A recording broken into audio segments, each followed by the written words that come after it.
আউযু বিল্লাহি মিনাশ শাইতানির রাজীম। বিসমিল্লাহির রহমানির রহিম। আগামী 29শে মে গৌরনদী উপজেলা পরিষদ নির্বাচনকে সামনে রেখে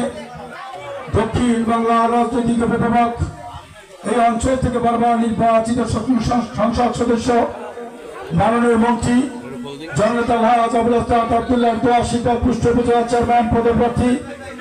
নেতা কর্মী সমর্থক, সাধারণ জনগণের সমর্থন পুষ্ট উপজেলা চেয়ারম্যান পদপ্রার্থী আমি মোহাম্মদ হারিসুর রহমানের নগর সেক্টর প্রতীক এবং উপজেলা পরিষদের ভাইস চেয়ারম্যান পদপ্রার্থী আলহাজ ফরহাদ হোসেন মুন্সি টিউবওয়েল প্রতীকের পক্ষে শরীরের সর্বস্তরের জনগণ কর্তৃক আয়োজিত আজকের বিশাল জনসভার সম্মানিত সভাপতি ঐতিহ্যবাহী